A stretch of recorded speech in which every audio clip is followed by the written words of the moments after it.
Hariom students, स्वागत है आपका free study bye Lodhi sir के यूट्यूब चैनल में। दोस्तों, मैं कृपाल लोधी। दोस्तों, आज हम आपको लेकर के आए हैं एमपी बोर्ड या एनसीईआरटी की कक्षा 10वीं में गणित सब्जेक्ट और उसमें गणित की प्रश्नावली 1.1। दोस्तों, यदि आप हमारे चैनल पर पहली बार विजिट कर रहे हैं तो प्लीज़ हमारे चैनल को सब्सक्राइब कर लें, साथ में बेल आइकन पर क्लिक कर दें ताकि सबसे पहले नोटिफिकेशन आपको मिलता रहे। दोस्तों, हम कंपटीशन एग्जाम की तैयारी भी यूट्यूब के माध्यम से निःशुल्क करवाते हैं। आप हमारी प्लेलिस्ट में जाकर के देख सकते हैं। और स्टूडेंट्स, हमने क्लास 10th की मैथ्स भी प्रारंभ की है। हालांकि पहले भी हम इसकी कई वीडियो अपलोड कर चुके हैं, लेकिन प्रश्नावली 1.1 ये हमने यहाँ से 10वीं की मैथ्स का बिल्कुल प्रारंभ ही किया है। आपको स्टूडेंट्स डेली 1 से 2 वीडियो मिलेंगे और हम शुरू से लास्ट तक की पूरी आपकी गणित जितने भी इम्पोर्टेंट क्वेश्चंस रहेंगे, सभी क्वेश्चंस तो नहीं पर जो भी इम्पोर्टेंट रहेंगे, एग्जाम रिलेटेड जो रहेंगे, वो सभी के सभी आपको बड़े आसान तरीका से हम करवाएंगे। तो आइए देखते हैं आज का टॉपिक। स्टूडेंट्स, इसमें कह रहे हैं, प्रश्न जो फर्स्ट लिया है हमने, इसमें कह रहे हैं एचसीएफ ज्ञात करने के लिए यूक्लिड विभाजन एल्गोरिथ्म का प्रयोग कीजिए। स्टूडेंट्स, सबसे पहले तो आपको ये समझना है कि जो एल्गोरिथ्म कहलाता है, हालांकि विभाजन मतलब भाग देना, और ये यूक्लिड नामक गणितज्ञ ने इस विधि को दिया था, इसलिए इसे यूक्लिड विभाजन एल्गोरिथ्म कहते हैं। स्टूडेंट्स, एल्गोरिथ्म का मतलब होता है प्रमेयिका, और प्रमेयिका का जो मतलब होता है वो एक प्रकार का प्रमेय कहलाती हैं स्टूडेंट्स, जिनको सिद्ध किया जा सकता है, जिनको प्रयोगशाला में या गणितीय तथ्यों के द्वारा जिनको सिद्ध किया जा सकता है, ऐसे कथनों को हम स्टूडेंट्स एल्गोरिथ्म कहते हैं। मुख्यतः जैसा कि आपको पता होना चाहिए कि जो एचसीएफ यहाँ पर लिखा हुआ है, एचसीएफ का मतलब होता है हाईएस्ट कॉमन फैक्टर, मतलब इसे महत्तम समापवर्तक कहते हैं। सबसे बड़ा उभयनिष्ठ गुणनखंड जो होता है इसे हम महत्तम समापवर्तक कहते हैं स्टूडेंट्स। तो ये महत्तम समापवर्तक निकालने का ही हमसे कहा गया है। और स्टूडेंट्स, जैसा कि आप पिछली कक्षाओं में पढ़ चुके होंगे, और पिछली कक्षाओं में आपने क्या पढ़ा होगा, आपने पढ़ी होगी कक्षा 6वीं 7वीं में महत्तम समापवर्तक निकालने की सतत विभाजन विधि। क्या पढ़ी होगी स्टूडेंट्स?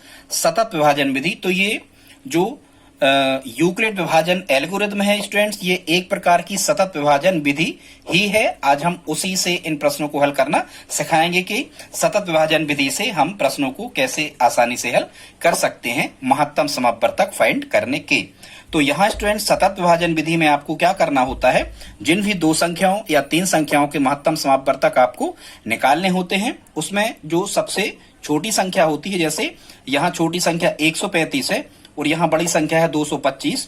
तो स्टूडेंट्स, ये नियम है, हमेशा आप याद रखना, छोटी संख्या से हमेशा बड़ी संख्या में भाग किया जाता है। तो छोटी संख्या थी यहाँ पर 135 और बड़ी संख्या थी 225, तो छोटी संख्या से हम बड़ी संख्या में 225 में स्टूडेंट्स क्या करते हैं, भाग करते हैं। तो 135 का पहाड़ा आप पढ़ो कि 225 से ज्यादा ना हो, तो दूनी यदि हम कर रहे हैं तो 270 हो जाएंगे स्टूडेंट्स। तो ये कितने बार जाएगा? 1 बार जाएगा। तो 1 हमें यहाँ लिख लेना है भागफल में, और 135 एकम 135 यहाँ पर आएंगे।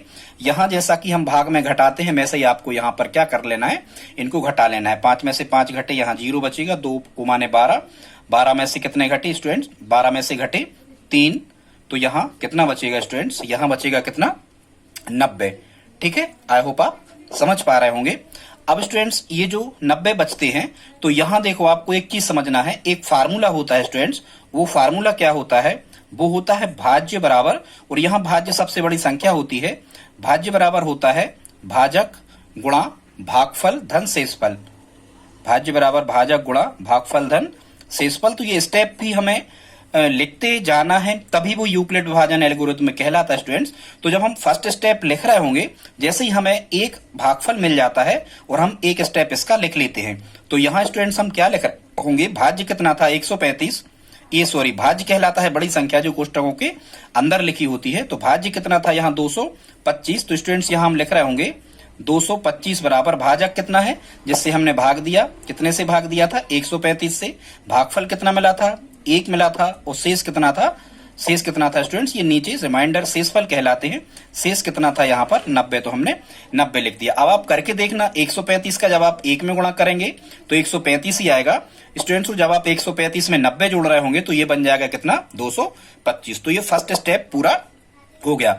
अब स्टूडेंट्स सतत विभाजन विधि जो होती है महत्तम समापवर्तक फाइंड करने की, इसमें फिर क्या किया जाता है स्टूडेंट्स, जो ये शेष बचता है अगली बार जो शेष बचता है ये बन जाता है भाजक, और जो भाजक हो जाता भाजक जो रहता है वो हो जाता है क्या, भाज्य। मतलब अब हम 90 से कितने में भाग कर रहे होंगे, 135 में।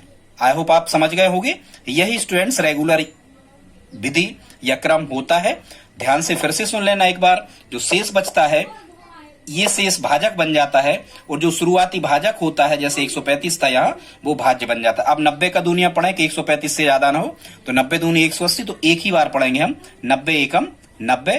और स्टूडेंट फिर यहाँ पर घटाना है हमें, 5 में से 0 घटे तो 5 ही बचेगा। यहाँ 3 को माने 13, और 13 में से 9 घटेंगे स्टूडेंट, तो यहाँ कितना बचेगा, 4, मतलब 45। अब हमें यहाँ फिर से स्टूडेंट्स दूसरा स्टेप फिर से यहाँ पर हमें लिखना होगा, और ये सभी स्टेप हमें लिखना है। फिर वही भाज्य बराबर, तो अब की बार भाज्य कितना था स्टूडेंट्स, अब की बार भाज्य था 135, भाज्य बराबर भाजक कितना था 90, और भागफल गुणा भागफल, भागफल की जगह हम कितना रखेंगे 1, और धन कितना, शेषफल, शेष कितना है स्टूडेंट्स 45। अब आप करके देखना, 90 का 1 में गुणा करेंगे तो 90 आ जाएगा, और जब आप 90 में 45 जोड़ रहे होंगे तो 135 आ जाएगा। तो ये हमारा दूसरा चरण बन गया। अब स्टूडेंट्स फिर वही रेगुलर हमें उसी विधि से आगे बढ़ना है, सतत विभाजन विधि से। हमने क्या कहा था, जो शेष बचता है ये बन जाता है क्या, ये बन जाता है भाजक। मतलब 45 से अब हमें भाग करना है, वो कितने में भाग करना है, 90 में। जो शुरुआती मतलब जस्ट इसके पहले का जो भाजक था वो भाज्य बन जाता है। अब हम 45 से भाग करना है 90 में, तो 45 का दूनिया पढ़ो, 90 से ज्यादा ना हो, तो 45 दूनी कितना हो जाएगा यहाँ 90। जब हम यहाँ 0 में से 0 गए 0, और यहाँ कुछ नहीं। तो स्टूडेंट्स अब ये हमारा तीसरा स्टेप बन गया। लेकिन बहुत इंपॉर्टेंट फैक्ट स्टूडेंट्स वो ये है कि ये जो 45 है इससे भाग देने पर हमें शेषफल कितना मिला, रिमाइंडर कितना मिला स्टूडेंट्स, ये मिला हमें शेष 0। तो स्टूडेंट्स जो अंतिम विभाजक होता है बहुत ही इंपॉर्टेंट फैक्ट है, क्योंकि अब हमें आंसर मिल गया है। स्टूडेंट्स यहाँ पर जो अंतिम विभाजक होता है, अंतिम विभाजक का मतलब ये होता है कि जिससे भाग देने पर हमें शेष 0 मिल रहा होता है वही कहलाता है अंतिम विभाजक। तो स्टूडेंट्स जो अंतिम विभाजक होता है यही हमारा क्या होता है, महत्तम समापवर्तक। तो यहाँ अंतिम विभाजक कितना है, 45 है। इसलिए हम कह सकते हैं स्टूडेंट्स कि हमारा हाईएस्ट कॉमन फैक्टर जो महत्तम समापवर्तक होगा वो कितना होगा, 45। यह हमारा आंसर होगा। और स्टूडेंट्स ये 45 या महत्तम समापवर्तक ऐसी बड़ी से बड़ी संख्या होती है जिसका भाग 135 और 225 में पूरा पूरा लग जाता है। 45 3 करना 145, और 45 पंचे करना तो 225। अब स्टूडेंट्स यहाँ पर एक स्टेप और बचता है यूक्लिड विभाजन एल्गोरिथ्म का। वो क्या है, अगली बार भाज्य कितना था, 90 था, तो भाज्य बराबर भाजक, भाजक कितना था 45 था, भाजक गुणा भागफल कितना था 2, धन शेषफल कितना था 0। और अब देखो 90 का जब आप 45 दूनी यहाँ चेक करो, 45 दूनी 90 और 0 90, 90 बराबर 90। तो स्टूडेंट जो ये अंतिम भाजक होता है यही अंतिम भाजक हमारा क्या कहलाता है, महत्तम समापवर्तक। तो इसका आंसर कितना होगा स्टूडेंट्स, इसका आंसर होगा 45 मतलब 45। ठीक है स्टूडेंट्स, एक क्वेश्चन और हमने यहाँ पर लिया है, दूसरा कुछ बड़ा था तो हमने पीछे साइड उसे लगा दिया है स्टूडेंट्स। अब हम तीसरा क्वेश्चन देखते हैं।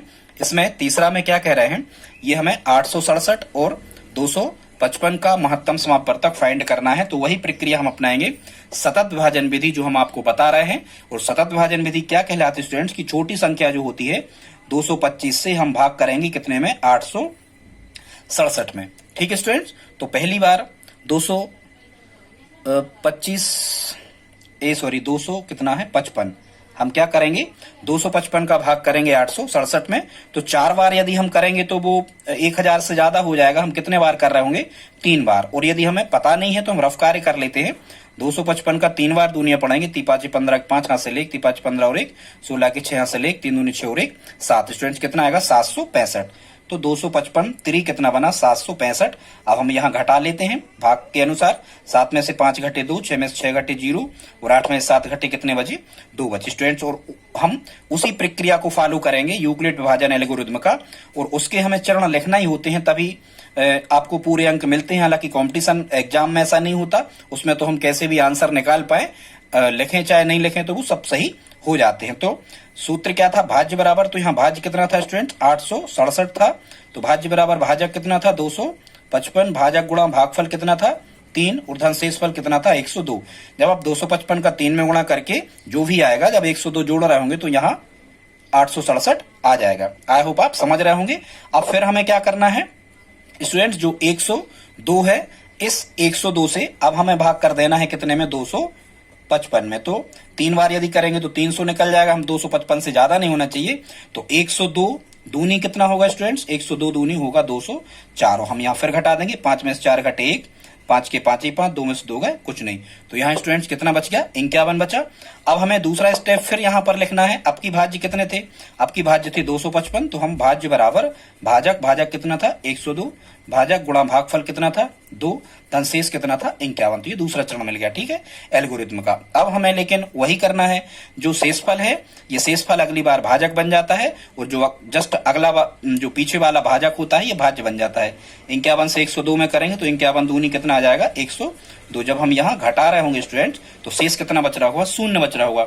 और हमने आपको बताया था कि स्टूडेंट्स जहां भी शेषफल शून्य बच रहा होता है, इसका जो अंतिम भाजक होता है स्टूडेंट्स, इसका जो अंतिम भाजक होता है यही क्या कहलाता है, हमारा अंतिम भाजक ही क्या कहलाता है, HCF, highest common factor, it means महत्तम समापवर्तक। तो इसका महत्तम समापवर्तक कितना आ रहा होगा स्टूडेंट्स 51, 51 इसका राइट आंसर होगा।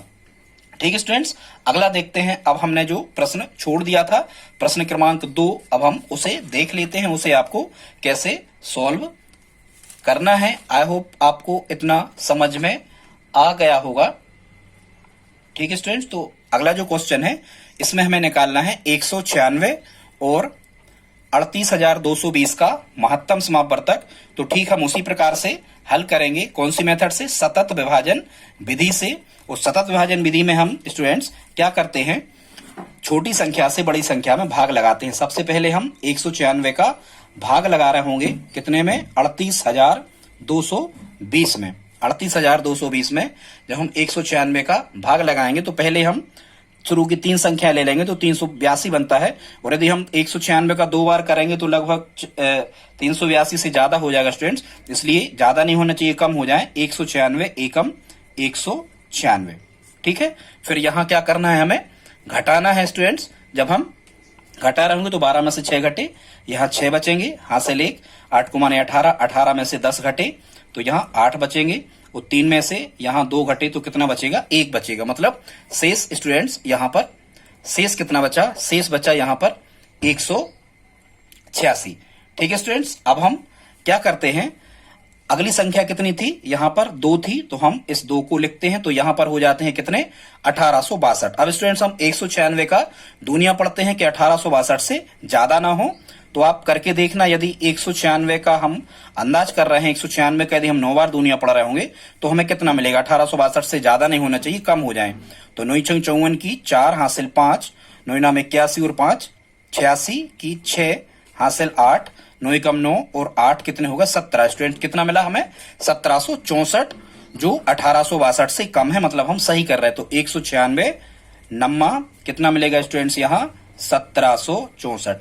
अब हमें फिर वही करना है, 1764 माइनस करना 1862 में से, जो हम घटा रहे होंगे 2 को माने 12, 12 में से 4 घटे कितने बचे 8 बचे, हासिल 1, 6 को माने 16, 16 में से स्टूडेंट्स कितने 16 में से 7 घटे तो यहाँ कितने बचे 9 बचे, हासिल यहाँ 8 में से 8 घटे तो कुछ नहीं बचेगा, 1 में से 1 घटे तो कुछ नहीं बचेगा। तो स्टूडेंट्स यहाँ पर शेष कितना बचेगा 98। अब उतारे आए कितने, ये 0 और बच रहा था, अब उतारे आए 0, तो यहाँ पर अब कितने होगा स्टूडेंट्स, अब होगा यहाँ पर 980। अब हम देखते हैं 196 का दूनिया पढ़ो कि 980 से ज्यादा ना हो, तो हम अंदाज से करके देखते हैं। 196 का 5 में गुणा करके देखते हैं, तो 5 छक्का 30 का 0 हासिल 3, 5 नाम 45 और 3 48 की 8, 48 की 8 हासिल 4, 5 एकम 5 और 4 9। तो स्टूडेंट्स यहाँ पर कितना आ जाता है 980 आ जाता है। कितने बार